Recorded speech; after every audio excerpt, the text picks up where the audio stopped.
এই না পাওয়াটার কারণে আমার কাছে মনে হচ্ছে নাটক থেকে আমার একটু পিছিয়ে আসা।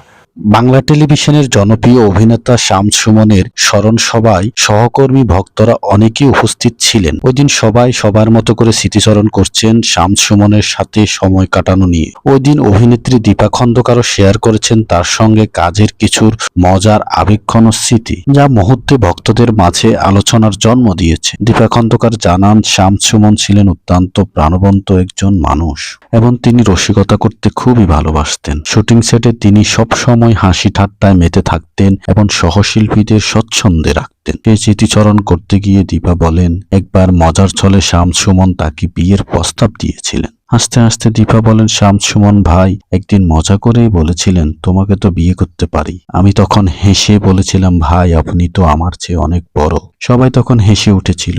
তিনি আরো যোগ করেন, এই ধরনের হালকা মজার মধ্যে শামস সুমনের ব্যক্তিত্ব ফুটে উঠত। তিনি ছিলেন সবার প্রিয় একজন মানুষ, যিনি কাজের ফাঁকে সবাইকে আনন্দ দিতে জানতেন। মৃত্যুর পর সহকর্মীদের স্মৃতিতে তিনি রয়ে গেছেন এক উজ্জ্বল নক্ষত্র হয়ে। দীপা খন্দকার এই স্মৃতিচরণে যেন আবারও মনে করিয়ে দেয়, একজন শিল্পীর আসল পরিচয় শুধু তার কাজে নয়, তার মানবিকতা ও তার সহমর্মিতায় গড়ে ওঠে।